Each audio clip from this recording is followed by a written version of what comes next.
Hello, everyone. Very welcome to our professional talk. My name is Long Li. I'm assistant professor from the Department of Translation here at the Chinese University of Hong Kong. So we have a very special speaker today. I'm going to invite someone equally special to introduce our speaker. So Professor Sophie Wei. So Sophie is a associate professor in my department, as well as a visiting scholar at Harvard. So Sophie, would you kindly introduce today's speaker? Yes, thank you so much. Hello, everyone. My name is Sophie Lin Wei, and this is really my greatest honor to be able to introduce our speaker today. As you might know, Damien is actually already a household name in the circle of interpreters. So, without further introduction, you might have already know who he is. So today is only just a brief summary of some of his achievements in his life as interpreters and also researchers. He's a professor at National Taiwan University, and he also a specialist and researchers in conference interpreting, cognitive psychology, and neurolinguistics. Since the early 2004, if my memory is correct, he started to provide professional interpreting services to different organizations, including international organizations, government agencies, and also multinational corporations. Currently, he is serving as the Vice President of International Association of Conference Interpreters, IEC. So as you might know, just like I said, during my years as MA students, he is already a household name, very well known in the circle of our life as MA students. And so far, for students either in mainland China, in Taiwan, he's also like a mountain, if I can use the metaphor, the title he's going to use in his talk today. So I truly believe that our students and also the audience from general public today could also learn a lot from him. So right now, without further ado, please join me in welcome Professor Damien FAN to give us a talk today. Thank you so much.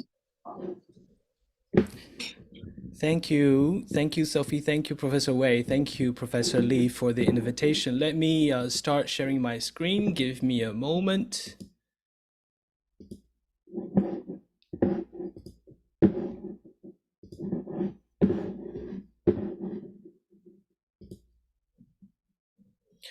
Okay. Once again, good evening, everyone. Thank you for the invitation and the introduction. I am very honored to be able to come here and share with you some stories from my professional career.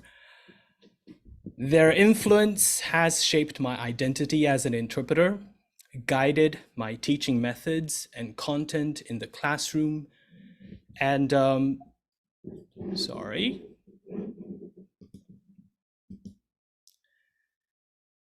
and motivated my ongoing commitment to teaching and interpreting. So let me begin with a short self-introduction. I was brought to the United States when I was almost 8 years old. And before that, I didn't really know my ABCs, but people pick up a new language pretty quickly before they hit puberty. So I was able to converse with my classmates and even read storybooks in front of the whole class by the second semester. Although I remember very clearly that I couldn't tell the difference between can and can't. One thing that was very memorable during my 3 years in the US was the exposure to an extremely international environment. We lived in a college town where my elementary school was filled with children of international students. My classmates hailed from diverse countries like Korea, Indonesia, Thailand, Nigeria, Ghana, Germany, and Canada. A unique feature of our school was the Country Week, celebrated almost bi-monthly. I distinctly remember savoring boiled potatoes with pickled herring during Finland Week. Even my dad contributed to this cultural exchange by teaching calligraphy in my class and giving each student a Chinese name. Reflecting on these experiences, I realized they significantly broadened my horizons and laid a strong foundation for my curiosity and openness towards the world. After our family returned to Taiwan following a 3-year period abroad, I found myself facing a significant academic challenge. My math skills were somewhat behind, but the real struggle was my limited proficiency in reading Chinese characters. This made attending school quite a test.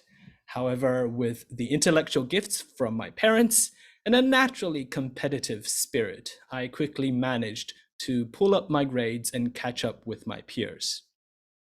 My mother was insistent on me maintaining my English proficiency.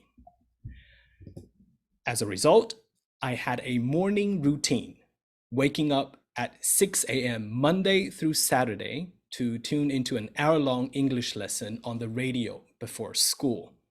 Unlike my younger sister, who wasn't as diligent, I actually found these sessions quite enjoyable. However, my English fluency took an unexpected turn after junior high school, particularly due to the grammar lessons. Before being introduced to complex concepts like clauses and subjunctives and past participles, I never really thought much about English grammar.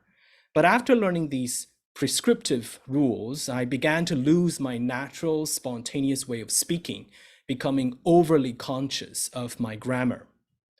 My student years were relatively standard and unremarkable. In college, I majored in foreign languages and literatures. My interest in interpreting grew due to my success in undergraduate interpreting classes and some prior relevant experiences. This led me to pursue further studies in the interpreting program at National Taiwan Normal University starting in 2002. I completed my MA in just 5 semesters, possibly setting a record for the fastest completion at that time. Then I transitioned into the interpreting market quite seamlessly, largely thanks to the referrals and support from my teachers. From 2005 to 2009, I taught part-time, and in 2009, I was invited to return as a full-time instructor at National Taiwan Normal University, simultaneously working towards my doctoral degree. I must admit that academic research was not my passion at the time, so I was determined to complete my doctorate as quickly as possible. I achieved this goal in 2013, and soon after, I secured a position at my current university. So, now that you know a little bit about me, let's begin with my first story. I'm sure many of you have been assessed on the criterion of completeness in your exams. Some meticulous teachers might even compare your interpretations to a verbatim script, highlighting any omitted meaning units. My training was similar, and I always strived for utmost completeness, believing that this faithfulness to the original speech was paramount. However, achieving completeness in interpreting from Mandarin Chinese to English presents unique challenges. I won't delve into the specific linguistic and technical reasons, but it boils down to this. If an interpreter can't speak quickly enough or produce English spontaneously, achieving superficial completeness becomes nearly impossible. Fortunately, I have the ability to speak relatively fast when necessary. Additionally, speaking English seems to come more naturally to me than to some of my colleagues. So in my earlier career, especially in rhetoric interpreting, I strived to interpret every single detail of what I heard. I'm not saying that I overlook the analysis of the source speech. However, even with this necessary analysis, I often find myself to be quicker, more detailed, and more verbose in my interpretations compared to my booth mates. About 2 years into my interpreting career, a transformative incident occurred. I was interpreting in a meeting on financial matters. The Taiwanese speakers were all speaking at lightning speed. It was painfully difficult to interpret them with my usual approach. So during tea break, I kind of complained to a senior colleague. He calmly responded, "That's because you're trying to interpret everything You don't need to say so much. It's too dense, too full, and it overwhelms the audience. It makes it hard for them to follow. I don't recall my immediate reaction, but his words were a revelation. Although my teachers might have offered similar advice, I may not have fully grasped it at the time. It was this experience that made me truly understand how I sounded to the listeners. This was the moment I began to consciously prioritize empathy for the audience and be mindful of their listening experience. The concept of less is more is often a mental hurdle for interpreting students. I'm not referring to the linguistic and technical deficiencies we might have, which are actually more common than we might like to admit. That's a separate issue. My focus here is the mindset. Sometimes we become so self-absorbed in the task that we forget interpreters are just one part of the communicative chain. Our audience attends events for all kinds of reasons unknown to us, but they are certainly not there to marvel at our interpreting skills. If we want to engage them for an entire day, it's essential to consider how we come across. Is our voice pleasant? Is our intonation natural? Are we making sense and conveying a coherent message? This task is more daunting and complex than we think. As clients begin to explore the idea of using machine interpreting, we really need to rethink our role. A starting point is to focus on coherence and distinguishing ourselves from the sheer completeness that a machine can achieve.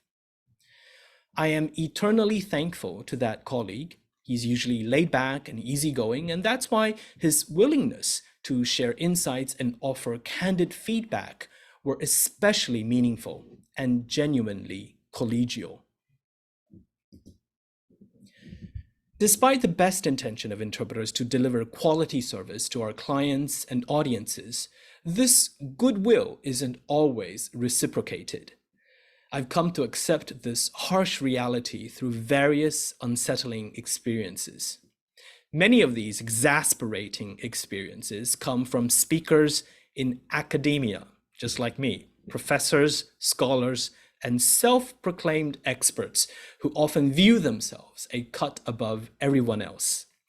They somehow have a deep-seated mistrust towards interpreters, as if they believe we're incapable of understanding complex concepts or that we're too incompetent to accurately translate specific terminologies or keep up with their speeches. Rather than collaborating with us to ensure their messages are effectively conveyed, they tend to find pleasure in making our job harder. For instance, they often ridicule interpreters in front of an audience. They might throw out comments like, "I wonder if the interpreters know this term.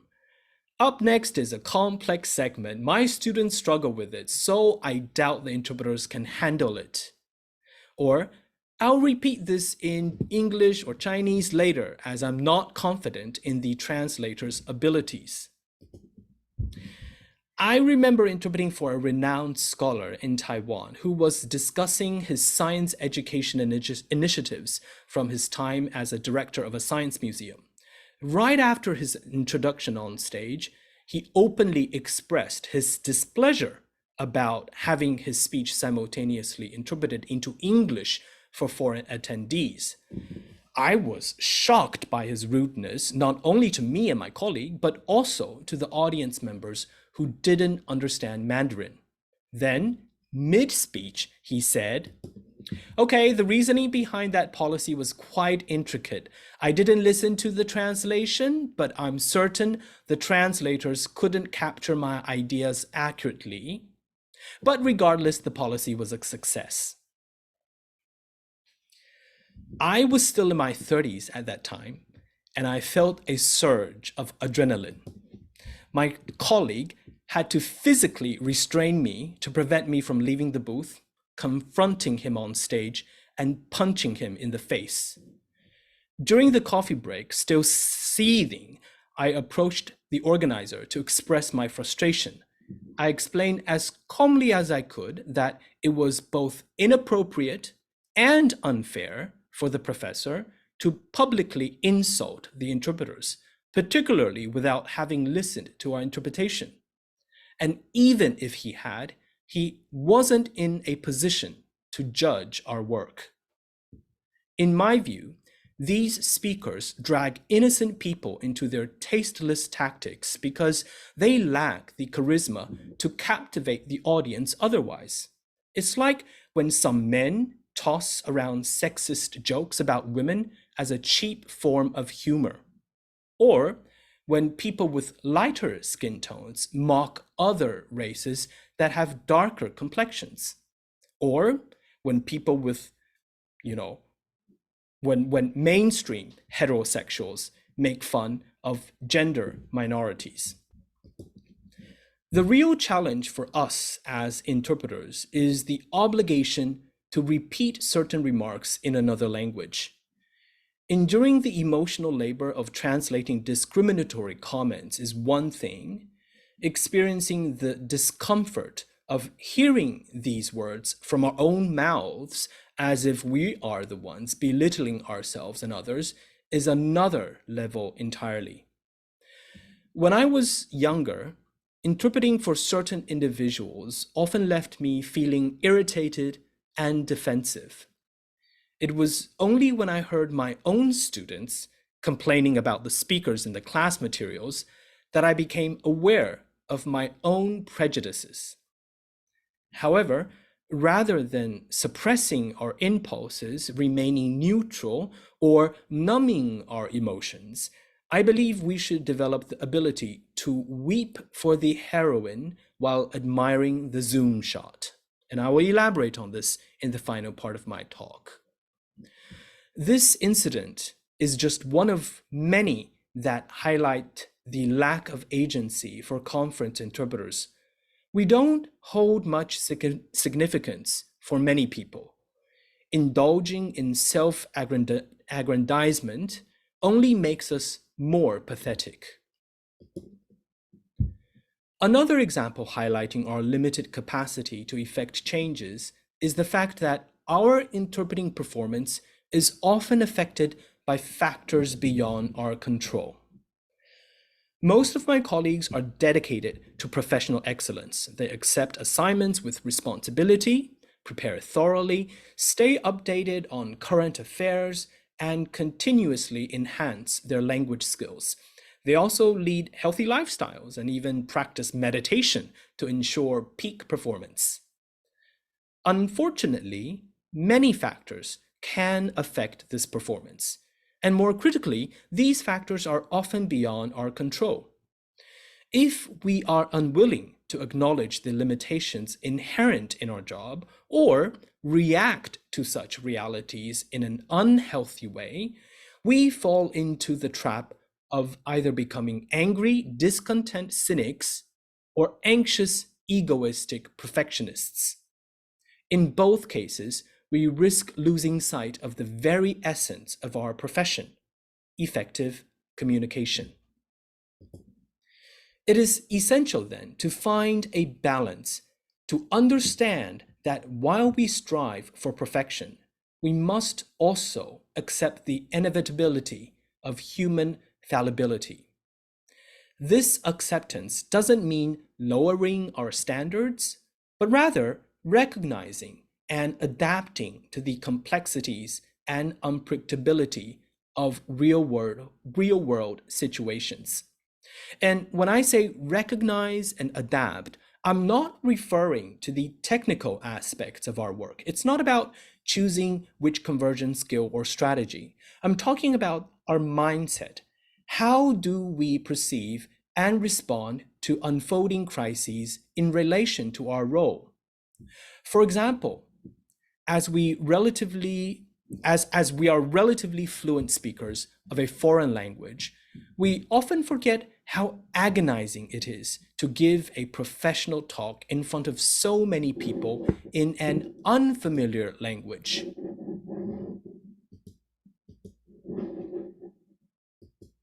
So, when we encounter speakers who struggle with language barriers, we are taught that our role transcends mere translation. It involves recognizing the human element in our work, empathizing with those who struggle to express themselves in a foreign language. In these moments, we're no longer just conduits of language, but also facilitators of understanding and connection. The ideal situation is that our support allows speakers' voices to be heard. But here's the catch. There are situations where interpreters do not have the capacity to foil an impending misunderstanding. We do not hold the power to reshape the speaker's narrative or enhance their presentation skills. I recall an incident at a technical meeting focused on medical device regulations, where speakers from Korea and Japan were present. Despite the linguistic diversity, the organizers had not arranged for Korean and Japanese booths. One speaker in particular struggled significantly with English. His speech was marked by stuttering, frequent long pauses, and signs of a panic attack. As the interpreter on duty, I vividly remember the emotional turmoil I experienced, mirroring the 5 stages of grief: denial, anger, bargaining, depression, and acceptance. Within the first minute, I realized the session would be challenging. I struggled to interpret his heavy accent and soon found myself in disbelief. Is this really happening? How can I possibly interpret this? Frustration quickly followed. I questioned the speaker's preparedness and expertise and felt resentment towards the organizers for allowing such a situation. In an effort to salvage the session and my own professional standing, I began to actively restructure the speaker's fragmented sentences, using information from the slides and paraphrasing extensively. This was mentally exhausting and brought a sense of helplessness. The audience's restlessness was noticeable as well, and the speaker's distress was very obvious. The organizer seemed incapable of intervention. The session ran over time, and I ultimately had to come to terms with the surreal awkwardness that had enveloped the room. In these challenging moments, the stark reality of our limitations as interpreters becomes clear. Despite our best efforts to bridge language barriers, there are elements beyond our control that can hinder communication. This experience serves as a poignant reminder that as interpreters, we navigate not just the words, but also the emotions and complexities behind them. It brings to mind the teachings in Reinhold Niebuhr's Serenity Prayer, the need to accept the things we cannot change, the courage to change the things we can, and the wisdom to know the difference. As interpreters, we constantly tread a fine line, balancing the delivery of accurate translations with the management of the unpredictable dynamics of language and human interaction. This balancing act requires a profound understanding of the human condition. In fact, many aspiring interpreters either underestimate the importance of language skills or overrate their language proficiency. Such misconceptions often arise from confusing interpreting skills with linguistic competence. I'm embarrassed to say that the gravity of this issue only became clear to me during my year as a visiting professor at the Middlebury Institute of International Studies at Monterey. I arrived in early August 2019. I was slated to teach second-year students in the following fall semester. Some of them did not pass the screening exams to become conference interpreting majors and were very disheartened and frustrated. One student in particular sought my advice, believing her failure in the makeup exam stemmed from poor note-taking skills. She had been practicing relentlessly from 8 a.m. to 11 p.m. throughout the entire summer.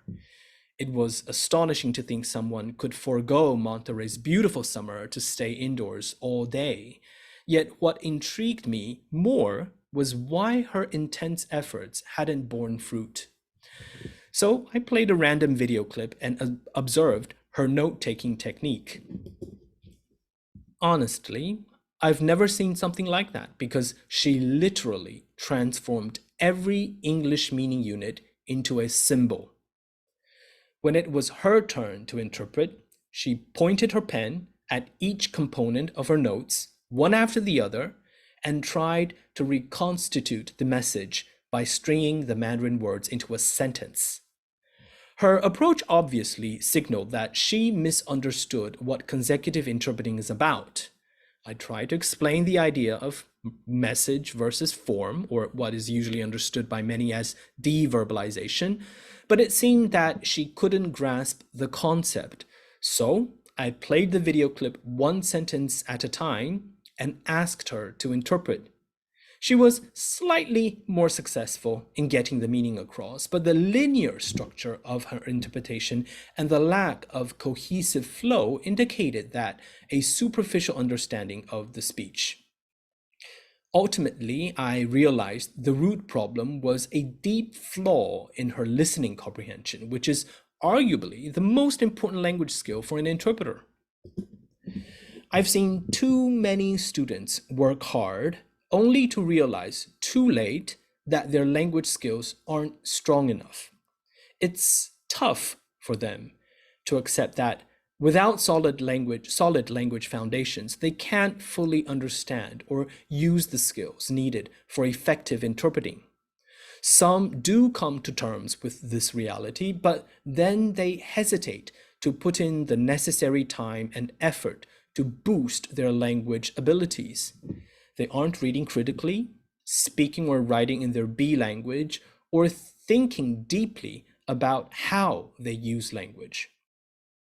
Why do interpreting students often avoid confronting this truth? Part of it stems from the well-known interpreting triad: language proficiency, reformulation skills, and domain knowledge. This triad is quoted so often, it's practically a mantra. Interpreting trainers say, we focus on reformulation skills. Language proficiency is a given, and domain knowledge is your own responsibility. In essence, they're saying that language proficiency isn't their concern. While this approach might work in Western Europe, it's a real problem in Taiwan. The harsh reality is that many of our students don't have strong enough English skills. Some even struggle with Chinese. I firmly believe that we need to develop methods that genuinely help students improve their language proficiency. Language enhancement shouldn't be an afterthought or seen as some sort of remedial course, because at the end of the day, your interpreting performance is a direct function of language competence mediated by reformulation skills. Language and interpreting skills are connected, but they're distinctly separate and have a one-way relationship. Our ability to use interpreting techniques effectively only comes after our language skills are well developed. It doesn't work in reverse. So I'm going to give you a sports analogy. For an outstanding athlete like Ohtani Shohei, extensive training in pitching, fielding, batting, and base running is essential, parallel to our intensive training in various reformulation skills, including segmentation, compression, synthesis, and more.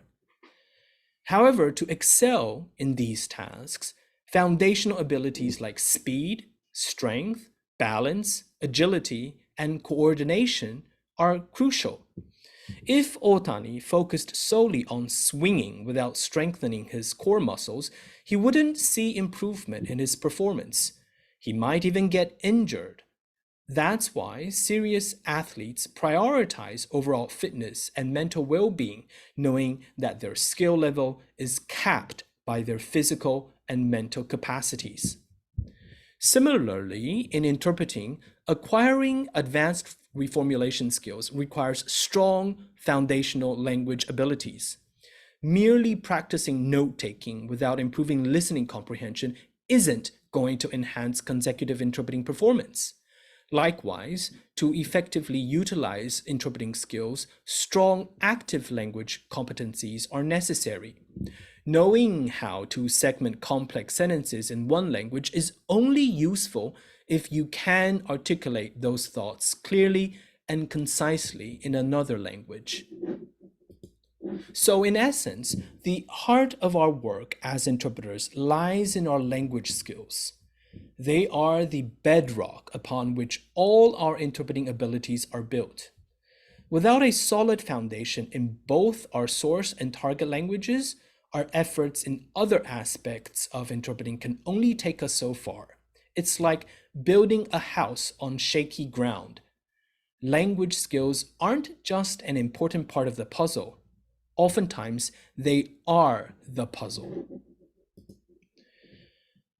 In Monterey, I encountered another kind of student. They completed their undergraduate studies at renowned liberal arts colleges in the US, but after they took interpreting courses, they expressed difficulty in adapting to a completely different style of learning. A couple of students told me that the technical and mechanical nature of interpreting was not something they had envisaged. Gone were the days when they engaged in intellectual debates and creative endeavors. When I asked why they chose to pursue interpreting, many revealed that their decision was influenced by their parents in China, who believed that a career in interpreting, particularly with international organizations like the UN, promised a bright future and an opportunity to give back to the motherland. To be honest, this is quite disheartening. Many students filled with hope and ambition when they enter postgraduate interpreting programs end up feeling disillusioned, unhappy, or even bitter during and after their studies. Some students lose their enthusiasm, struggling to see the value in dedicating so much time to something so technical as interlingual reformulation. Others enter these programs under the illusion that they have what it takes to become conference interpreters, only to realize that it requires more than mere training and determination. These experiences underline a critical point. Choosing to become an interpreter isn't just about having the skills or meeting the academic requirements. It's a deeper, more personal decision that should be aligned with one's aptitude, self-awareness, and interests.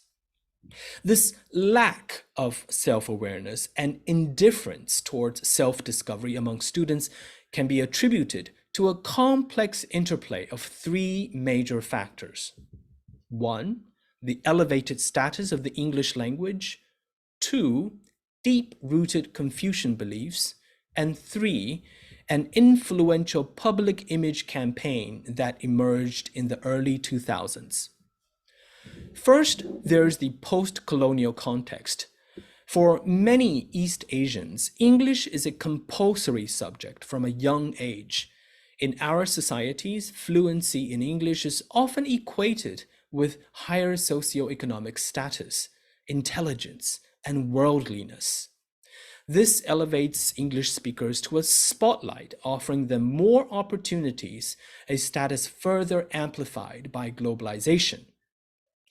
The second factor is Confucian culture, which emphasizes deference to authority and serving those in power. This has historically led to a system where success is measured by one's performance in exams, explaining our obsession with tests. And nothing embodies the intersection of English and power more than conference interpreting.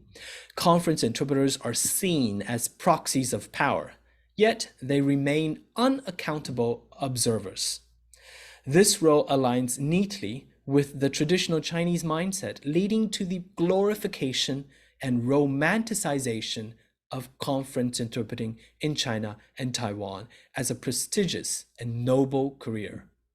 I'm sure you've all heard the names Zhu Tong and Zhang Lu, staff interpreters of the Chinese Foreign Ministry. They were the icons of this phenomenon. I won't delve into the complexities of this mischaracterization, as it would lead us into a labyrinth of power relations, communication theories, and cultural studies, areas totally outside of my expertise. However, as a conference interpreter with 20 years of experience, I admit to having perpetuated these misconceptions in the past. Now, as a survivor, I hope to offer a more honest perspective and help guide those who feel lost. In my view, we need to start by helping students understand that although language proficiency, reformulation techniques, and domain knowledge are important, but to effectively acquire and execute interpreting skills, there's something else often overlooked. And that is the critical role of personality traits and cognitive abilities. These two pillars have been the subject of extensive research over the past 2 decades. For instance, Professor Liu Minghua highlighted in 2019 that cognitive functions like inhibition, updating, and shifting are crucial for interpreters. These involve blocking unwanted responses, continuously refreshing working memory, and flexibly switching between tasks. Similarly, Professor Brooke McNamara and colleagues in 2011 pointed out that top-notch interpreters tend to be mentally agile, quick in cognitive processing, less anxious about risks, and more efficient in task switching. In the same vein, Bontempo and Napier back in 2011 discovered that emotional stability, especially the ability to handle stress positively, greatly influences perceived competence among Australian Sign Language interpreters. So let's revisit the athlete analogy to understand this better. Imagine athletes with a genetic advantage. Among peers who work just as hard and show similar resilience, these naturally gifted athletes have a shorter path to the top. Similarly, among athletes of comparable performance levels, those with certain personality traits like being more open to feedback, more determined, and resilient, they will stand out. While others might give up, these tenacious individuals are more likely to persevere and excel. Interpreting isn't much different. Some people are naturally better at multitasking thanks to stronger cognitive functions. Among peers with similar language skills, these individuals will find it easier to manage tasks like bypassing articulatory suppression, switching attention between listening and speaking, monitoring their performance, and coordinating various tasks. Then there are students whose personality traits make them more likely to persevere. They're typically more curious, empathetic, imaginative, and resilient. They're less judgmental, more open-minded, and exhibit a growth mindset. These students are also easier to work with, more collaborative, less cynical, more kind-hearted, and collegial.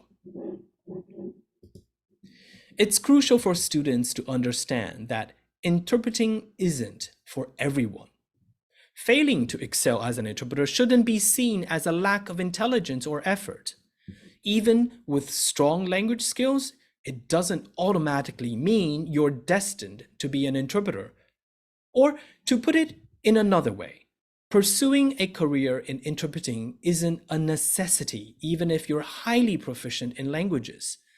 This isn't about the rise of artificial intelligence or English dominating as a lingua franca, making interpreters obsolete. It's more about introspection and understanding ourselves well enough to make informed career choices. Self-knowledge has become truly relevant for interpreters after the COVID-19 pandemic. It is arguably the watershed moment for our profession since simultaneous interpreting became a thing after the Nuremberg trials due to two reasons.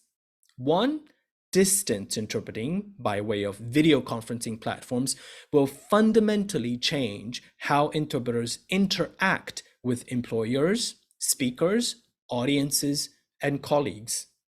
Number two, the experimentation of machine interpreting has been expedited through video conferencing platforms, and the combination of the two technologies will reshape the value professional interpreters can provide. These are two big issues that merit two seminars and dozens, if not hundreds, of empirical studies. I'm confident many here can relate personal anecdotes supporting this viewpoint. Some may even have directly experienced these changes. So let me reframe the question. Do you truly understand the essence of the interpreting profession? Would you still choose this path if confronted with its inconvenient truths? In 2003, when SARS broke out in Taiwan, I was still in my first year of interpreting school. It didn't affect our studies and definitely not our jobs, but we learned later from our teachers that SARS almost killed one of their colleagues, not because that interpreter got infected by the virus, but because he suffered severe depression. He was an excellent interpreter, very active on the market, but when SARS hit, all conferences were canceled for more than 4 months in the spring of 2003, which was usually a high season. Video conferencing wasn't an option because bandwidth was small and the internet speed was so slow. He was so anxious about the lack of income that he became severely depressed. He then developed anorexia and became so feeble that he had to be hospitalized. Although he eventually recovered, the traumatic experience left an indelible mark, and our teachers used this unfortunate story to warn us about how susceptible the interpreting profession is to changes in the external environment. They said that our profession is both a leading indicator and a lagging indicator of the economic climate. Interpreter budgets are often the first to be cut during downturns and the last to be reinstated only after business have stabilized. The COVID pandemic brought similar disruptions initially, but most colleagues I know used the downtime to take a rest. The more profound impact was the realization that distance interpreting had irrevocably changed the profession we knew and loved. I've seen some of my colleagues becoming disillusioned about the prospects of the profession.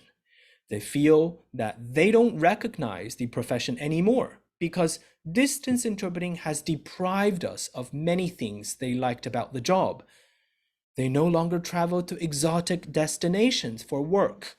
They no longer wore pretty clothes and entered glitzy hotels or conference centers. They can no longer socialize with the influential and wealthy, and they don't get to meet our clients and mingle with colleagues in person anymore. Distance interpreting has stripped us of the glamour that was afforded to interpreters when we were in close proximity to those who we served. Now, we're just the same little box on the screen like everybody else.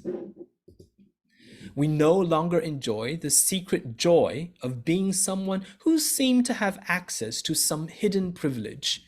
We aren't even given a face because we are now relegated to another voice that streams online with the click of a button. We don't even know how many people are listening to us. In this depersonalized state, our presence risks being forgotten. As the Disney animated film Coco poignantly states, the only way to truly die is to be forgotten. I've also heard people from big tech saying ever so casually that they predict interpreters will become surveillance officers in the future. Our job will be to oversee and correct the output of multiple machine interpreters in real time. While this scenario seems far-fetched at present, it raises a critical question. Who would want to pursue interpreting if this becomes the future job description? I don't know about others, but the reason why I am still an interpreter is because of the elusive yet attainable state of flow. When we reach a state of flow, a symphony of neurotransmitters plays in our brain. Dopamine boosts our skills by enhancing attention and pattern recognition. Norepinephrine increases our energy, sharpening focus and efficiency. Endorphins, our natural painkillers, elevate pleasure. Anandamide, the bliss molecule, boosts mood and creativity, enhancing our lateral thinking. And finally, it's serotonin that washes over us at the end, leaving a blissful afterglow. Together, these chemicals orchestrate the profound experience of flow, where we perform and feel our best. I have not yet experienced flow in any distance interpreting assignment. I wonder whether it's even possible when you constantly worry about internet stability, audio-video quality, and the multiple communication streams on multiple screens. So in this rapidly evolving landscape, self-awareness and adaptability become crucial for interpreters. It's a time for introspection, to reassess our roles, our values, and our aspirations within a profession undergoing profound transformation. Although my speech advertisement promised 9 stories, time constraints permit me to share just one more. I've saved this story for the last, not only because it aligns perfectly with the concept of the flow state I previously discussed, but also because it carries an uplifting message. A colleague once reprimanded me for being too strict and demanding with students, saying that a teacher's foremost duty is to instill hope. So with this story, I aspire to end on a note of optimism. Exactly 10 years ago, I interpreted for Albie Sachs, a renowned South African judge and anti-apartheid activist. He was born in 1935 to Jewish political activists, and he began his fight against apartheid as a young law student. His passionate defense of human rights led to imprisonment and solitary confinement. In 1988, while in exile in Mozambique, Justice Sachs narrowly survived an assassination attempt, losing an arm and the sight in one eye. Despite this, he played a pivotal role in shaping South Africa's democratic constitution post-apartheid and was appointed to the Constitutional Court as a Grand Justice by Nelson Mandela in 1994. The chosen venue for this profound discussion was 蔡瑞月舞蹈研究社. It's a dance hall built during the Japanese colonial period. 蔡瑞月, celebrated as the mother of modern dance in Taiwan, faced severe persecution for her ideals. During the White Terror period, she was imprisoned for 3 years by the KMT, and even after her release, she continued to endure harassment from the Chiang Kai-shek government due to her commitment to human rights. This dance hall, where she later devoted herself to teaching and choreography, is a symbol of resilience and the enduring struggle for freedom and dignity. The lecture proved to be a challenging interpreting task. Albie Sachs's refined English, coupled with complex logical reasoning and dense historical details, demanded utmost concentration. We had no slide deck to prepare in advance, and we only had a single sheet outlining the speaker's intended topics. Yet, I can emphatically state that this event remains my most memorable interpreting experience. The event was so emotionally charged and resonant that I felt compelled to reach out to the speakers afterward via email. And remarkably, they replied.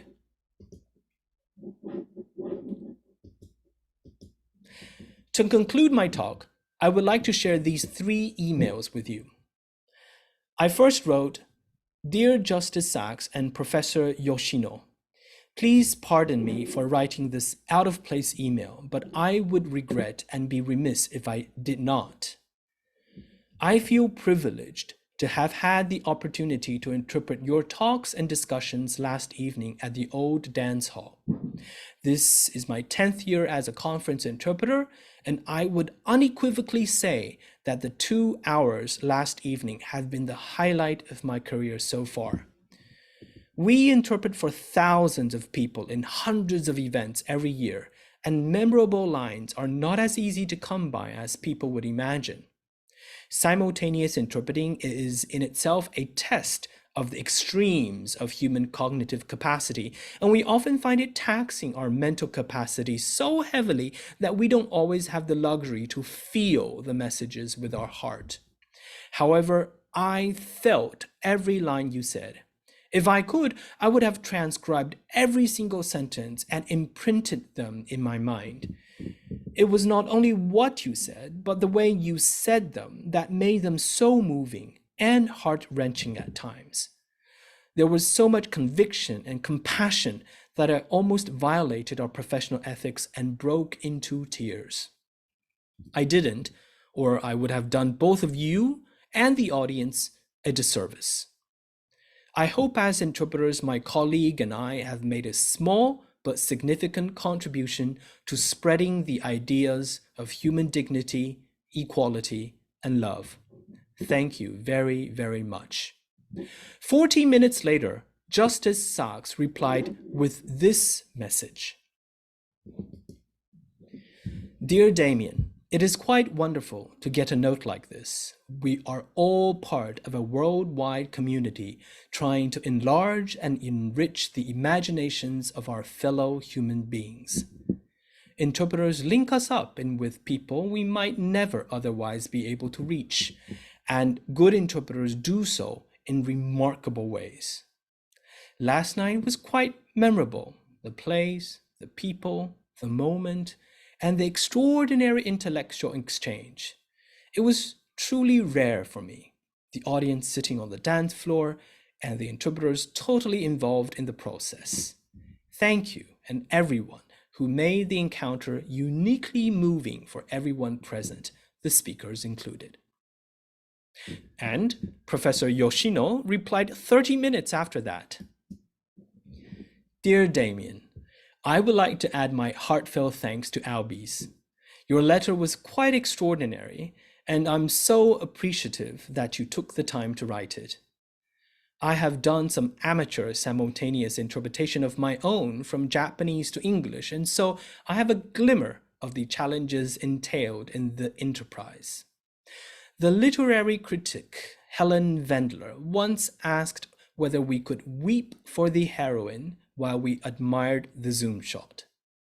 I take her to mean that it is very difficult to separate one's emotional and analytical capacities. You are my best evidence to date that this is possible, as you were obviously able to engage in our collective conversation at both levels. As Albie says, it was an unforgettable evening. Many thanks again for your significant part in making it so. I am forever grateful for this experience, as it continues to remind me that I must first live my life to the fullest and become a decent human being before I can be a good interpreter. And if I want to be an irreplaceable interpreter who understands why a mountain is not a mountain is a mountain, I must be and become someone who has a story to tell, someone who can tell a story, someone who can listen to a story attentively, and someone who knows that a story is not just a story. This is the end of my talk. Thank you very much.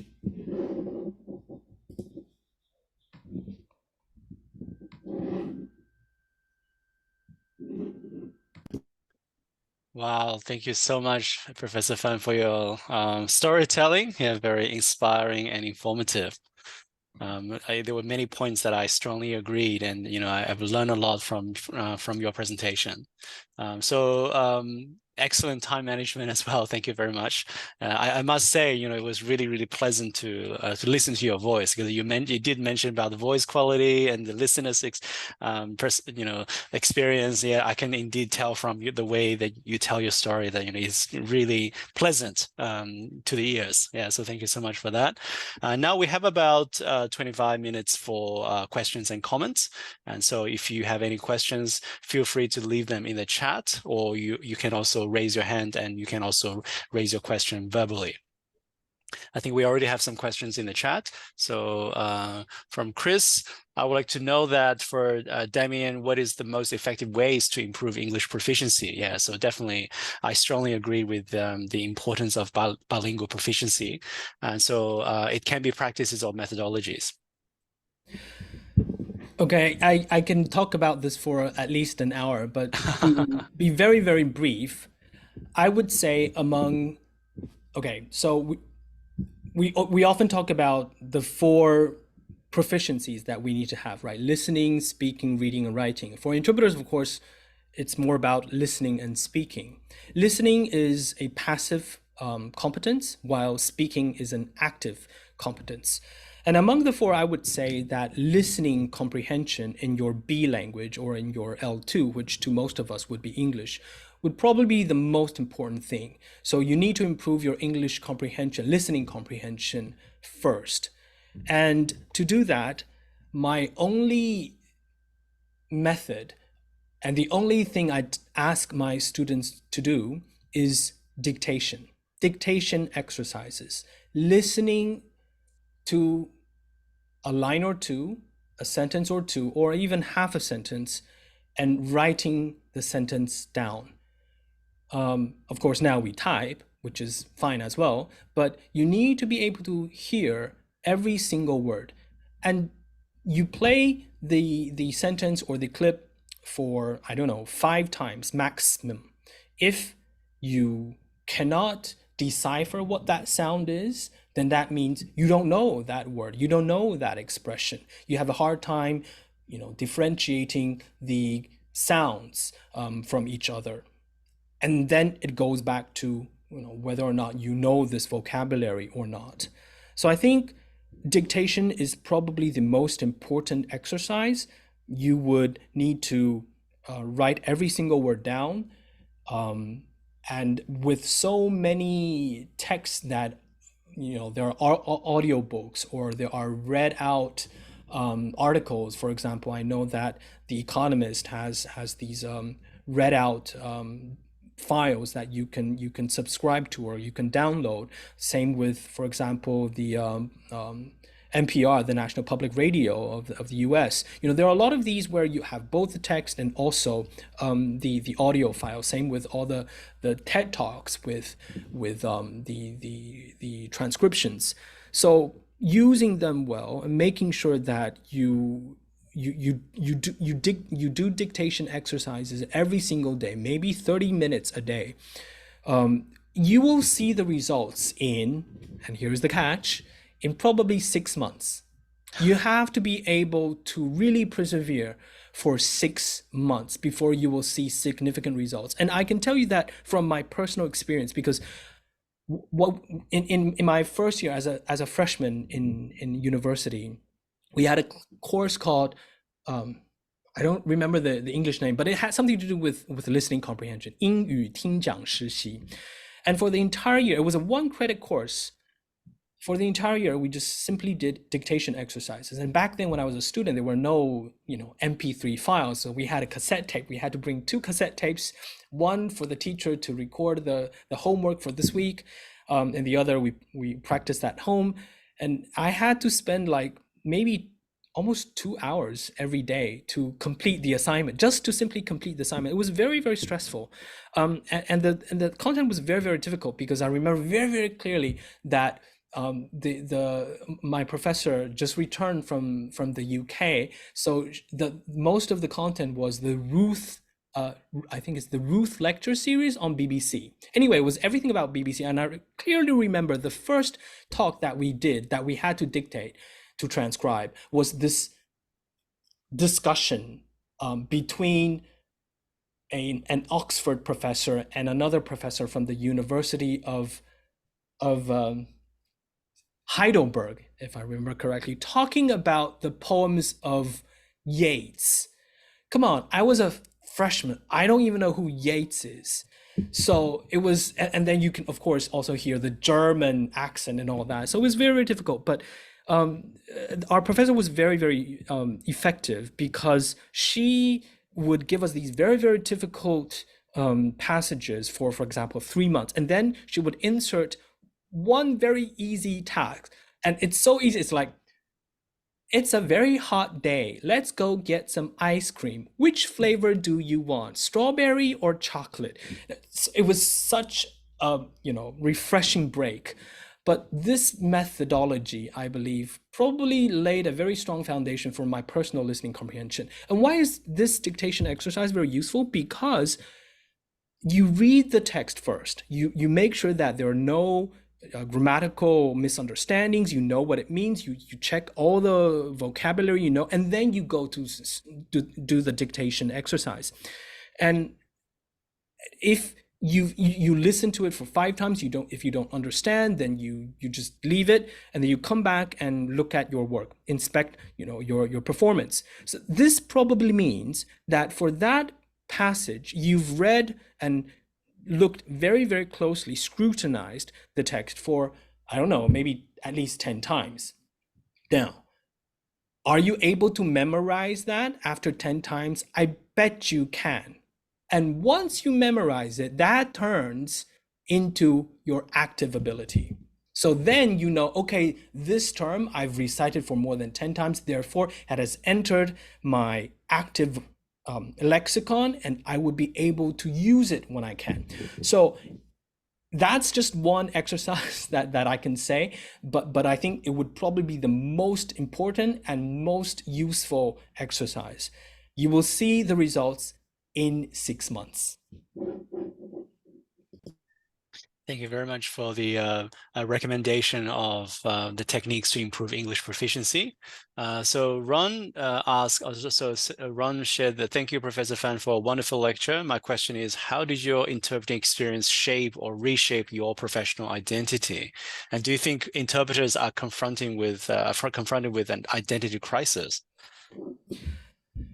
It certainly, the interpreting experience certainly has shaped my professional identity. I've mentioned some of the evolution already in my talk, but I would say I started out probably like everybody else. I would say, very eager to perform. Interpreters are performers. We're very eager to perform, to shine on stage when we can. Of course, not stealing the limelight, but we still want to prove our worth. And then you start to discover that, people don't really care about interpreters that much as we don't want to believe. But, we are at the bottom of the food chain. We are not that important. People can do away with interpreters. Sometimes we're even treated as a nuisance. And okay, so here goes another example. The moment that I realized that we are really not that important was when I interpreted in in an international. It was a meeting for an international organization, and you know that sometimes their discussions just go on and on and on. So we're supposed to, get off work at 6 p.m.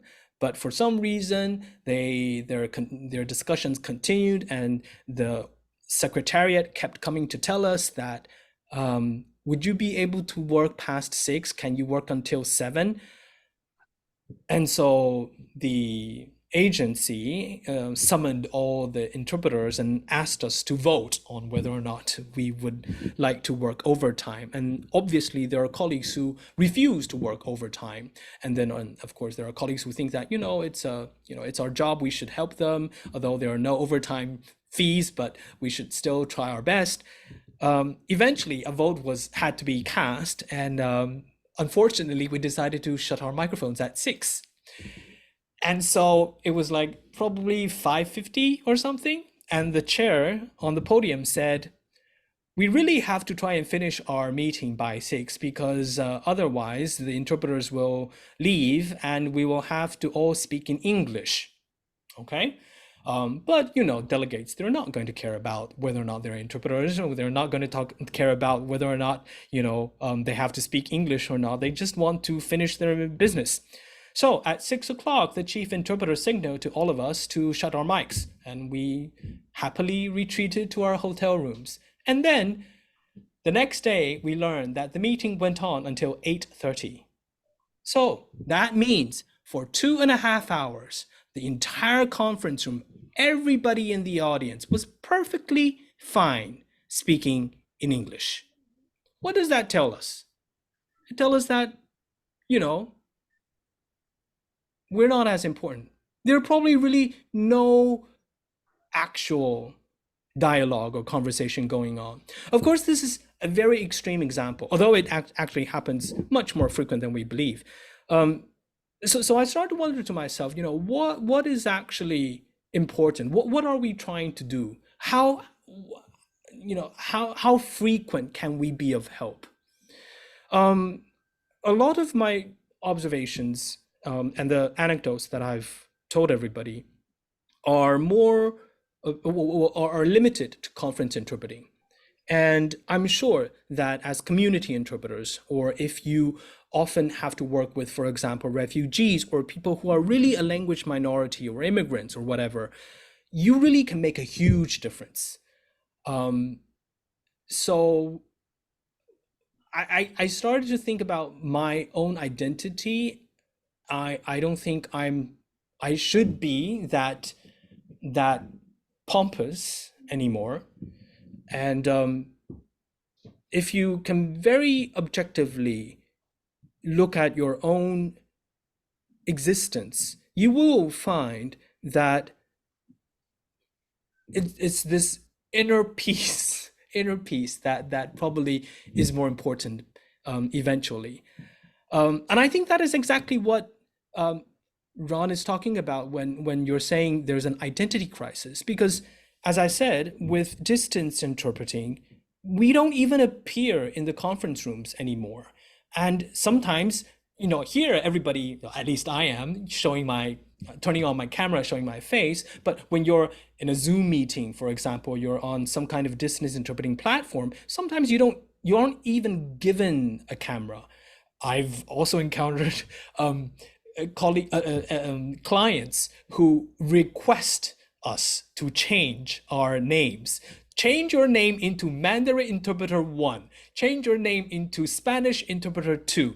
And you cannot give, you don't show your, sometimes we have these profile pictures, right?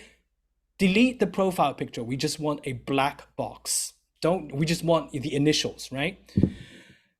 So that's very dehumanizing. And I think that's what interpreters nowadays have to struggle with, or we have to figure out, what kind of value can we actually provide? And I think it's a very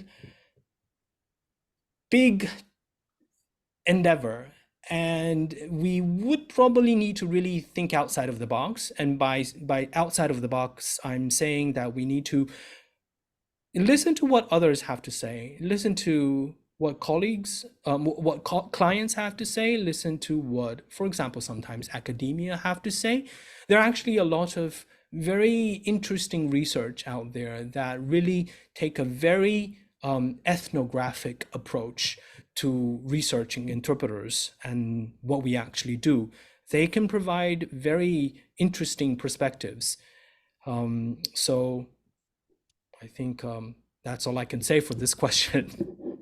So out of my personal curiosity, how much have you been interpreting remotely versus as compared to the more traditional, glamorous in-person conference travels? Of course, during the pandemic, everybody had to go online. We were relatively a bit more fortunate because there were really no lockdowns here. So it was really not until I think, there was like a 2 or 3 months period in 2021 and then another 2 or 3 months period in 2022 where conferences could not really return on site. But in any case, I think here in Taiwan, at least, a lot of times it was more like a hybrid meeting. So interpreters and the audience went to the venue and the speakers logged on remotely. I know that there are a lot of colleagues who still have a big share of their work online. I don't. That has a lot to do with the kind of assignments that I receive, especially when you're teaching full time. But I think, as everybody says, distance interpreting is here to stay. And it really does make interpreting more accessible. We have to admit that, or not admit, we have to actually realize that interpreting in the past have been seen as something that's very inaccessible because of geographical restrictions, because of cost, because of even the digital gap that exists. But now with the internet, everything has become more accessible. So I would say colleagues are forced to reckon with their new identity, I would say. Yeah, I absolutely agree. I moved to Hong Kong from Australia last year, and I've attempted to perform some remote interpreting, not simultaneous interpreting, but community interpreting in the healthcare and in the legal context, and it's just so much more difficult.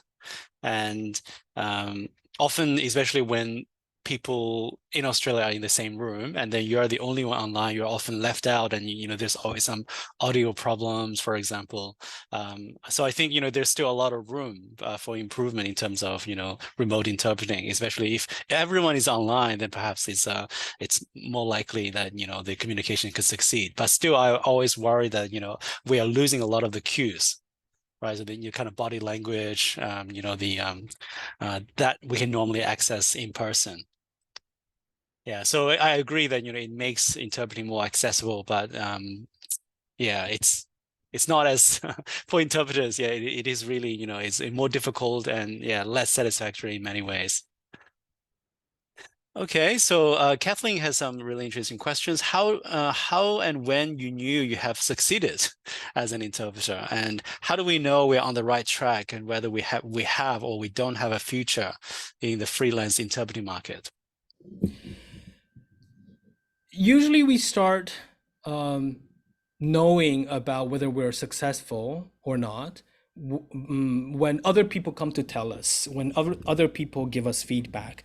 If, for example, clients, if audience members, if colleagues compliment our performance, that, okay, I wasn't too lousy.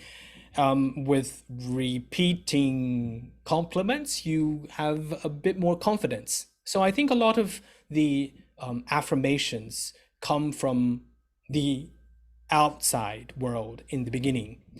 But gradually, you will be able to build a sense of discernment, or a way, some kind of internal standard where you know whether or not you did a good job or not.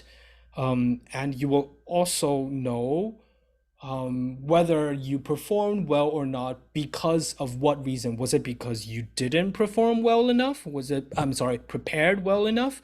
Or was it because you simply lacked the language proficiency? You don't have the background knowledge? Was it because of factors outside of your control, the speaker being too fast, the information density too high, the technicality of the content just way beyond human possibility? I mean, towards the end, you can have a better gauge of whether or not it's my responsibility, or it's factors outside of our control. As for whether or not one has a future in the freelance interpreting market, I mean, a very good indicator, of course, is if your client comes back to ask for your service again, then this means that they are more or less satisfied with your performance, and that can be a very good indicator. So that's why we say every single performance is important, every single assignment is important. I mean, for us, it's natural that we interpret 20 days, 50 days, 80 days, even 120 days a year, and we would sometimes become numb about all these different events. But for the organizer, for the client, they probably organize one event every 2 years, and for them it's a big deal. So if we are too jaded, if we're too apathetic about what is actually happening on the conference floor, then we actually miss the opportunity to really help whoever needs help. So I would say, you might have to rely on others, your more senior colleagues, your teachers, your colleagues, your clients, your even the audience members, to tell you whether or not you did a good job or not in the beginning. But maybe towards I would say after a year or two, you will have the ability to judge whether or not you're successful or not. But there's one caveat: don't chase after these compliments. This is a very tricky thing, and once you chase after compliments, you will start to go astray. You have to really focus on the job. You have to focus on what you're supposed to do. I've seen colleagues, younger colleagues, who chase after the compliments, and then their focus, they lose focus, I would put it this way, and it's very, very dangerous. So just be careful about that. Thank you. And then Lily asked, can you please share your take on bilingual education, Taiwan's English education in general? And what do you think of assessing a person's English proficiency based on the marks on exams like IELTS and TOEFL? I'm not an English, I don't have any expertise in English pedagogy. So, and I don't really know what bilingual education is, the current policies, at least in the K-12 period. I know that the government is really working, well, let me put it the other way. The government is appropriating a lot of budget for bilingual education. I would say, there are merits to the policy, but there are, of course, a lot of complaints from teachers on the first line, on the front line, and it's a very difficult. I mean, it's very difficult from the beginning, because there are so many conditions that are not properly met, and I guess it's a trial and error process that will take many years. I just hope that it won't turn out to be another disaster. As for assessing English proficiency based on standardized tests, I'm sure that these standardized tests are developed by real experts. So I actually believe that they have some value in their own, on their own. I've also heard, I've also seen people, experts, who actually propose that the current college entrance exams, for example, in Taiwan, we have what we call 学历基本测试测验 or whatever. They should actually adopt these standardized tests rather than having college English teachers write the tests every year. So I'm sure that they have some kind of value. But of course, one's language proficiency is multifaceted, and you really have to, and of course, these standardized tests can only assess one or a few aspects of your overall language proficiency. So I think that's it depends on what you're trying to assess. For example, if for interpreting programs, right? If we want to admit students in the admission exams, maybe the TOEFL test, the IELTS can serve as a the first screen. But then we would need much more than these standardized tests, because that's probably not what we really care about. So yeah, I think it can assess certain aspects of one's proficiency. Yeah, if I may also add, because I guess it depends on the purpose of the test. If you want to understand your proficiency in a very general way, then maybe these exams can be quite helpful. But if you're looking for room to improve in terms of your spoken English, perhaps these tests won't give you very detailed feedback to identify something very specific, such as certain pronunciation or intonation. Yeah, so I guess the purpose of the taking the test is really important.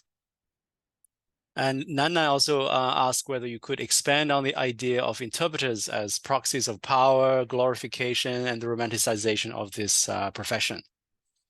This is going to take another hour or so, but we have about 5 minutes. I know, right?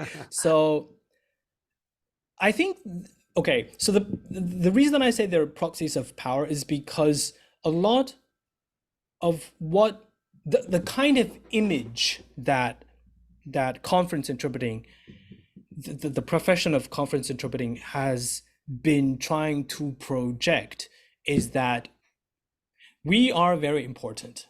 You should do all this so that we can do our jobs well. And at least I think, because now I'm the vice president of CUHK. In the past 2 years, I've gotten more experience, or should I say, I had a more insider's look at how our European or American or even Latin American or even African counterparts, colleagues, they work, and what their views about interpreting are. And I think there's actually a very big difference. By big, I don't mean it's very obvious. Sometimes it's actually very, very inconspicuous. And the reason why this profession is glorified or romanticized has a lot to do, I think, with our internal DNA, in a way, that we also want to get into bureaucracy. Just like what Professor Liu said here, sometimes some people do use this as a springboard, but then those are probably the more aggressive ones, the more ambitious ones, who would actually go from behind the scene to go on to the stage, the actual stage. But for many of us, we're quite content with just being the person behind the scenes, but still we get to experience that fame, that power, that wealth, whatever you call it, in a very discreet way. So I would say it's a mixture. It's probably very it's a very cultural thing, and but at the same time, it's also very human. It's part of human nature as well. So when I'm able to, you know, really construct this concept better, I will find an opportunity to discuss this with everybody who's interested. Thank you very much. I'm sorry, but we may not have time to answer everyone's questions, but perhaps Professor Fan, if you don't mind, you could leave your email address so that those who still have burning questions can contact you directly for further communication. So we have a few minutes to the end of the session, and I wonder if we can invite Professor Wei again to say a few words to thank Professor Fan for the really inspiring talk. Can you please unmute? Thank you, Damien. It's such a wonderful talk, inspiring, and we are so touched by your talk. So thank you so much once again for giving a talk to our students and also the general public. I'm looking forward to meeting you once again very soon in Taiwan. Yes. Thank you to everybody, especially thank you to Professor Wei and Professor Lee. Yeah, it's our greatest honor to have you and see you, and we can see and experience what you have gone through in this great journey as an interpreter. Yes. Thank you so much, and I really hope that, you know, there's a chance to invite you to come over in Hong Kong, or maybe we can meet you in Taiwan sometime. Yes. Yeah. Please feel welcome to come to see you, and it is our greatest pleasure to have you here too. Yes. Thank you so much. Thank you. I do agree that in-person meeting is irreplaceable. Right, indeed. Yes. We hope we can have you here in person to give a talk. Yes. Absolutely. Yes. So thank you very much, Professor Fan. And just before we end, I just want to let me just very quickly share my screen. Just letting you know that. So thank you so much for attending the professional talk today. Can you see my screen? Yes. Maybe. But it seems like a PowerPoint. How I don't about know. now? How about now? Yeah. Yeah. It's better So right now. yes. So thank you for attending our professional talk today, and we do have a professional talk series where we invite experienced translators and interpreters, top interpreters in the field, to share our experiences. So please follow us on these social media platforms so you can stay connected with our upcoming events. Thank you so much, Damien. Thank you. Thank you, Damien.